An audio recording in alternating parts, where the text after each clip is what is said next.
अस्सलाम वालेकुम। उम्मीद है कि आप सब दोस्त खैरियत से होंगे। आज हम एक बहुत ही अहम और नाजुक इशू पे बात करने वाले हैं, क्योंकि आपको पता है कि जैसे जैसे शहर बड़े होते जा रहे हैं तो उसमें ट्रैफिक का शोर भी है, हजूम का शोर भी है, लोगों का शोर भी है, और कई कंस्ट्रक्शन वो बन रही हैं, और दरख्त को चाहे वो रूरल एरियाज़ हो या अर्बन एरियाज़ हो, उनको काटे जा रहे हैं। मेरी मुराद माहौलियात से है।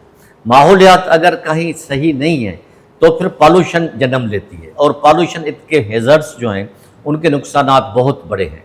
आज ये हमारी खुशनसीबी है कि हमारे साथ एक ऐसी शख्सियत हैं जो सिंध के 5 साल तक मिनिस्टर रह चुके हैं। उसमें माहौलियात भी शामिल है, एनवायरनमेंट भी है, और अपना IT वगैरह सब शामिल हैं। उसके साथ साथ ये बिजनेसमैन भी हैं, और माशाल्लाह सोशल एक्टिविटीज़ में भी इनका बड़ा नाम है। मेरी मुराद नौमान सहगल साहब से है। नौमान साहब, थैंक यू वेरी मच कि आपने टाइम निकाला और हमारे स्टूडियो में आए, और हमारे नाजरीन के लिए एक बड़ी आनर की बात है कि आप यहाँ कुछ बातें करेंगे, स्पेशली इन्वायरमेंट के हवाले से। आप हमारे नाजरीन को नौमान साहब ये बताएं कि इन्वायरमेंटल जो कंडीशंस हैं हमारे पाकिस्तान की, वो दिन ब दिन ख़राब होती जा रही हैं, माहौलियात बिगड़ता जा रहा है, पोल्यूशन बढ़ती जा रही है। इनके मेन काजेज़ क्या हैं? सबसे पहले तो बहुत शुक्रिया, आपने इनवाइट किया, मदऊ किया मुझे, और ये मेरे ऑनर की बात है। Thank you. चैनल पे मैं अपना मैसेज अपना मुल्क और कौम के लिए लोगों तक अपनी आवाज़ पहुंचा सकूँगा। तो इस हवाले से मैं यही आपसे कहूँगा कि जो आपने फरमाया कि ये माहौलियात के हवाले से जो पोल्यूशन का जो रेट है वो बढ़ता जा रहा है, उसकी वजूहात तो बहुत सारी हैं। बिल्कुल। मगर देखें, क्रिटिसिज्म के साथ साथ सलूशन की तरफ भी हमें बात करनी चाहिए। तो इसमें हमारे अलग अलग तरह से इश्यूज़ हैं जो इसको अफेक्ट कर रहे हैं। सबसे पहले तो हम देखें तो उसमें एक आप जाते हैं, गाड़ी में बैठ के आप ट्रैवल करते हैं, उसके अलावा बाइक्स पे लोग जाते हैं। तो ट्रांसपोर्टेशन के शोबे में एक पोल्यूशन का बहुत ज़्यादा, इवन जो एरोप्लेन्स चलते हैं और उसी के साथ शिप्स चलते हैं, यस, तो ये सब हवा में भी, समुंदर में भी, तो ये आपका समझ लें फॉसिल फ्यूल और जो तेल का जो पोल्यूशन है जो हवा में ऑपरेट होके और पोल्यूट कर देता है, तो ये हमारा जो है ना, ये एनवायरमेंटल पोल्यूशन जो ट्रांसपोर्ट से मुताल्लिक है, ये एक उसकी ये किस्म है जिसकी वजह से पोल्यूशन का रेट बढ़ता है। चूँकि गाड़ियाँ बढ़ती जा रही हैं, ग्रीन एनर्जी ज़रूर आ गई है, मगर हम उसको सही तरह उसकी प्रैक्टिस नहीं कर रहे, और हमारे यहाँ सिस्टम नहीं है MOT का, जैसे इंग्लैंड में, वेस्टर्न में कंट्रीज़ में, या इवन अरब कंट्रीज़ में इसकी इम्प्रूवमेंट की, इसको कंट्रोल करने की कोशिश की, और उन्होंने जो है इसके ऊपर कोशिश की, काम किया। इसी के साथ आप आ जाइए इंडस्ट्रियल सेक्टर पे। ठीक है, अच्छी बात है कि प्रोडक्शन बढ़नी चाहिए, इकॉनमी का हिस्सा है इंडस्ट्रियल सेक्टर, और उसकी वजह से, लेकिन वहाँ अगर पॉल्यूशन को निकालने का कोई जी, उसके साथ ये है कि उसमें कंट्रोल होना बहुत ज़रूरी है। इसमें इंडस्ट्रियल ऑडिट की ज़रूरत होती है कि जब इंडस्ट्रियल सेक्टर में हम देखते हैं, जैसे प्रोडक्शन के ऊपर आपको पता है बाहर के मुल्कों में जो प्रोडक्ट एक जाता है तो उसकी रिक्वायरमेंट होती है कि भाई इस साफ पानी से धुला हुआ हो, सफाई हो, उसके मतलब एक बायलॉज होते हैं, उनका एक रूल्स ऑफ बिजनेस होते हैं। जापान के लिए अलग, अमेरिका के लिए अलग। तो कहते हैं एक्सपोर्ट रोक दी, सामान नहीं आने दिया, वो इन्वायरमेंट, उनको सबसे ज़्यादा इंपॉर्टेंट चीज़ वहाँ पे इन्वायरमेंट है। तो इसी तरीके से उसकी रीज़न ये होता है कि जब आप कोई भी केमिकल, आप रंग कर रहे हैं कपड़े को, तो एक केमिकल आप यूज़ करते हैं, वो केमिकल जो है क्या वो सही तरीके से उसको आप सही जगह डंप कर रहे हैं या नहीं कर रहे हैं। अगर आपने केमिकल निकाल के उठा के आपके दफ्तर से आप यहाँ से कचरा उठा के नीचे फेंक दें, किसी के सर पे गिर जाए, लोगों पे गिर जाए, या आप गंदा पानी फेंक दें, तो वो जो है उसका वो बात नहीं। आपको सही जगह से, सही तरह से उसको जो है मुनासिब तरीके से उसको डंप करना है, उसको फेंकना है या उसको रखना है, ठीक है ना, उसके लिए डस्टबिन है या जो भी तरीक़ेकार है। तो उसको अगर अडॉप्ट करेंगे तो वो पोल्यूशन कंट्रोल होगा। वो एनवायरमेंटल ऑडिट ज़्यादातर पुरानी इंडस्ट्रीज़ में नहीं है। तो ये दूसरी चीज़ आ गई जो बड़ा। इसी तरह हॉस्पिटल्स में इंसिलेटर्स होते हैं, जिसमें आपके जो हॉस्पिटल का जो वेस्ट है, दवाइयाँ और सिरिंज ये सारी जो है ना ये उसके अंदर जाके एवेपोरेट, वो तो मतलब जला दी जाती है प्रॉपर तरीके से, वो भी नहीं है हमारे पास। ये तीसरी चीज़ आ गई। सही कर। इसके साथ अब आगे बढ़ते चलें तो फिर प्लास्टिक बैग्स का इशू आता है, वो जहाँ भी डलता है वो भी एक केमिकल है, बढ़ता चला जाता है। उसके बाद फिर सबसे बड़ी मुश्किल जो हमारे यहाँ आ रही है, कराची में आप देख लें, डेवलपमेंट प्रोजेक्ट्स देख लें कि जो डेवलपमेंट 2 महीने में एक रोड बनता है, हमारे यहाँ वो 5 साल में भी नहीं बनता। वो जब बनना शुरू होता है तो मैंने देखा एक रोड, मजाक के अलावा मैं आपसे बात करूँ, सीरियस हूँ मैं, कि जी मैं बच्चा था, अब मैं समझ लें मिडिल एज बाप है, बच्चों के बाप हूँ, मेरे बच्चे भी जवान हैं माशाल्लाह। तो अब माशाल्लाह से उसके बाद वो रोड ही बन के नहीं दे रहा, बल्कि और 4 आगे पीछे के रोड खोद दिए।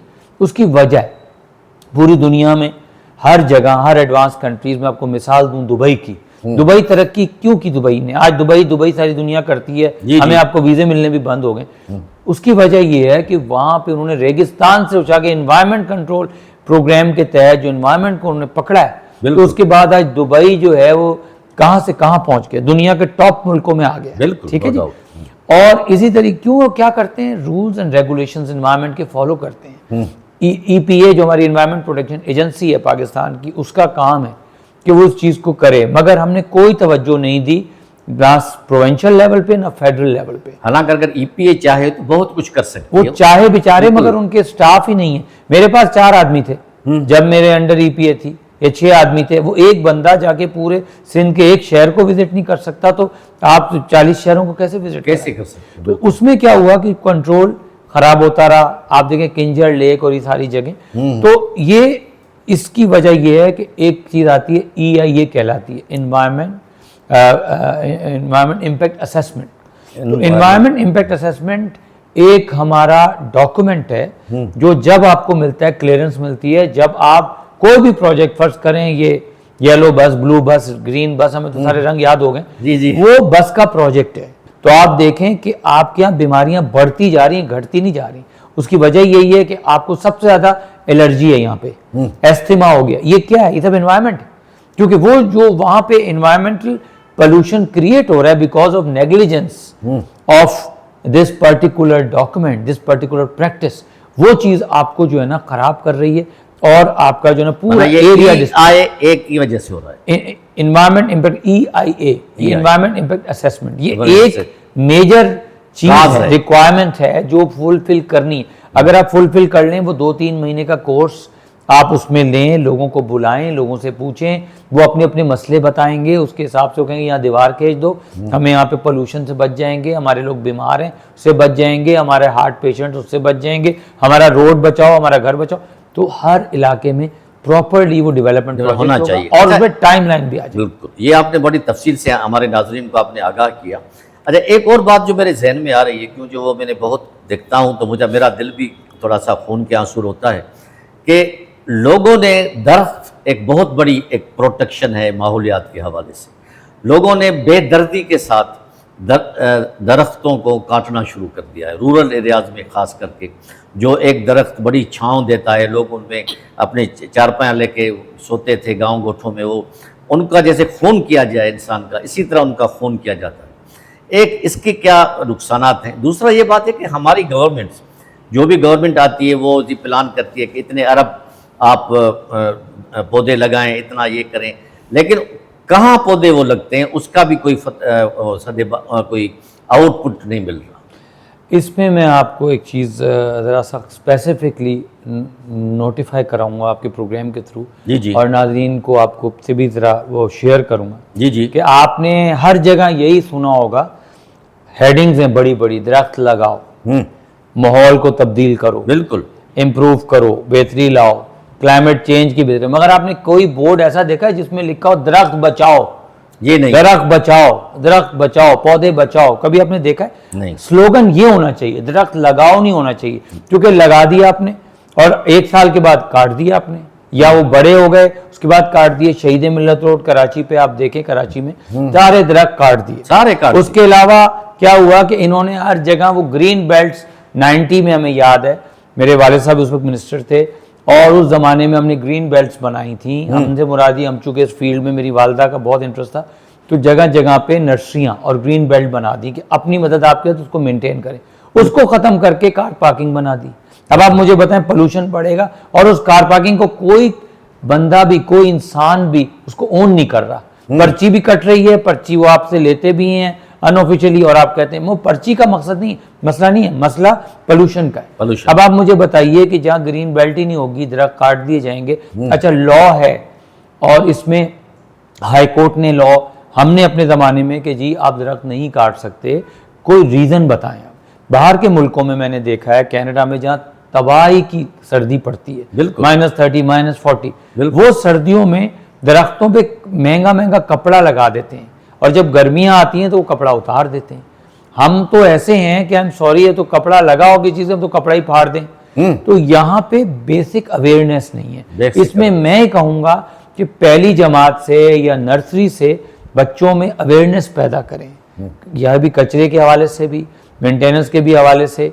ठीक है, अभी मेरी वाइफ बता रही थी, अभी वो जापान कोई वो उसके लिए गई थी मुख्तलिफ हवाले से, जो ये हाइकिंग के हवाले से, तो मैं भी जापान में काफ़ी रहा हूँ। तो अभी लेटेस्ट का ये पता चला हमें कि जापान में डस्टबिन ही नहीं है, आप कचरा जो है आप बाहर रोड पे खा ही नहीं सकते।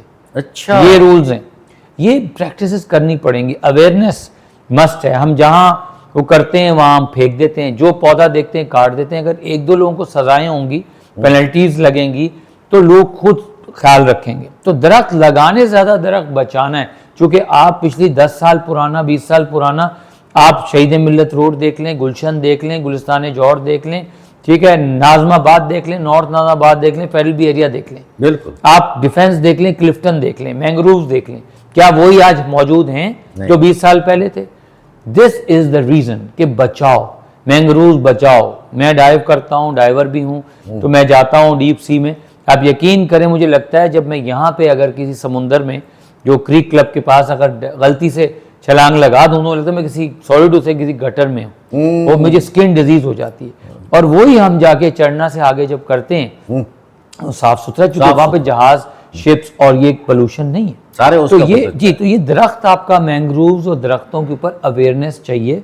छोटा बच्चा जो क्लास 1 में है या वो नर्सरी में है, उसको सिखाया जाए बचपन से, जैसे हम नमाज सीखते हैं और सिखाते हैं, कुरान शरीफ सीखते हैं और सिखाते हैं, तो क्यों नहीं ये भी आप सिखाएं। अच्छा नौमान साहब, माशाल्लाह टाइम की कमी की वजह से थोड़ा सा ये हो रहा है, मैं एक आखिरी क्वेश्चन आपसे ये पूछूंगा कि ये जो हमारी इंडस्ट्रीज़ है, इंडस्ट्रियल एरिया है, वो बढ़ता जा रहा है। कराची में 4-5 इंडस्ट्रियल एरिया हैं, तो वो उससे भी बढ़कर एसएमईज़ भी हैं, उनका अपना फजला होता है, इंडस्ट्रीज़ का अपना फजला होता है, जैसे आपने पहले भी बताया।